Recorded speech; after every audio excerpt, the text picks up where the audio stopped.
For decades, Delaware was the go-to state for big business, offering tax perks and corporate-friendly courts.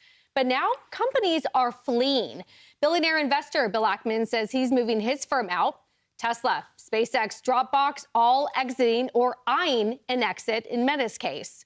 Why? Well, a Delaware judge with a vendetta against Elon Musk just nuked the state's business-friendly reputation.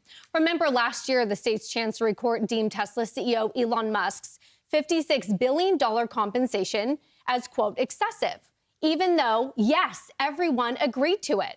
Musk says that Delaware's courts have no respect for shareholder rights.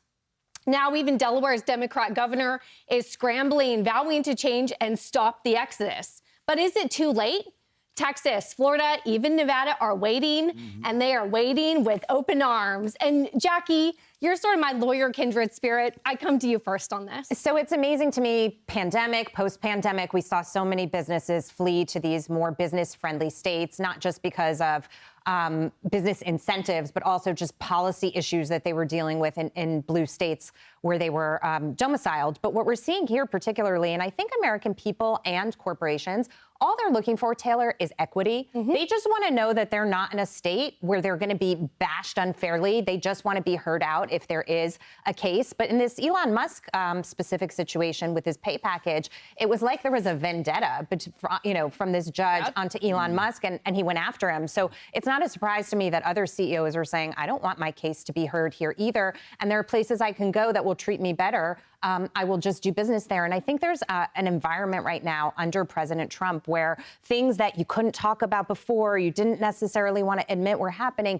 you can now. You can leave a state and you can do it proudly, and you're not going to get penalized for it in the court of public opinion as well. Well, and Charles, it's so funny. I was joking with Jackie because I was in a corporations class and a mergers and acquisitions law class, and I kind of brought up the Elon Musk thing, and they say, oh, no, Delaware, we're always going to read Delaware cases. Delaware is law, tried and true. We would never read a case like this in Texas. But yet it reminds me, that's not always a guarantee. Oh, I mean, Texas wants to be business friendly. We could be reading law cases for Texas. Hey, listen, it's you saw the list of names. If Meta goes, forget about it, right? It's nuts. And essentially, you have a judge who's saying that his or her authority supersedes the shareholders.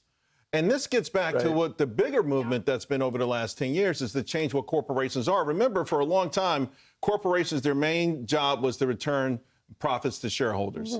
Then they started expanding it. Remember, and even the Business Roundtable bought into it. They went from giving profits to 4 things, right? Well, we also like the environment.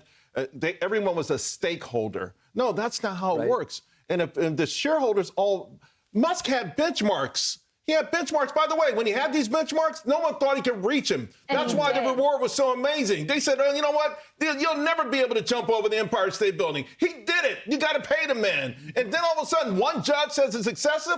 Who are you? How do you know? Yeah, it's nuts. It's crazy. In the meantime, think about a Meta going to build a $22 billion for a facility for data, right? I mean, you want that in your state, right? Yep. So it's not just the paperwork that people file in Delaware, but taking it a step further, the jobs, the infrastructure, all of that stuff that comes with this. One judge is destroying it for one state. I got some data for your law school friends, okay? Amazing. There are more than 24 states now that have dedicated business courts, including 4 that started since 2019.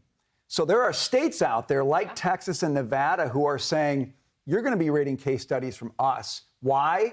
Because we're not going to have judges who go back 8 years and rewrite compensation packages. We're not going to have judges who religiously bow to the ESG crowd. We're not going to do that. And many big companies are saying that's what we would like going forward. So you might be reading case studies from Delaware, but it's probably going to be about how companies left because they let their legal system, which was the gold standard, they let it fall in the hands of activists instead of trying to create prosperity for companies. There's somebody no longer representing Delaware to grease the skids for corporations. Joe Biden, as he did very mightily for particularly the credit card companies. When he was a senator of representing Delaware in 2005 in particular, he backed and pushed the bankruptcy overhaul. that allowed change the consumer bankruptcy laws and it was pushed by the credit card companies based in his home state of Delaware that made it tougher to get rid of debts by declaring bankruptcy. And it put the screws to veterans, retired people, people who were unemployed. He stuck it to them, people who were suffering on behalf of the credit card companies. Wow. There you go. Yeah. So should we be surprised that he did the same thing to every American in the last 4 years? Bye. I'll leave you Enjoy with Delaware. That last final. Amtrak to Delaware, huh? Yeah. I'll leave you, Charles, with a quick final quote. A former Delaware judge, William Chandler, gave a fiery speech on the House floor attacking that Judge McCormick, who overturned Elon Musk's pay package. He said, right now, the corporate market is not feeling good about Delaware, pinning sentiment on the uncertainty and unpredictability by a few decisions by two judges. Yeah. That's what it comes Now down to. you got the new governor saying he's going to try to fix it all, even bring companies back. We'll see. What is he going to do? How far will he go? A Democrat, by the way, who had a tough election.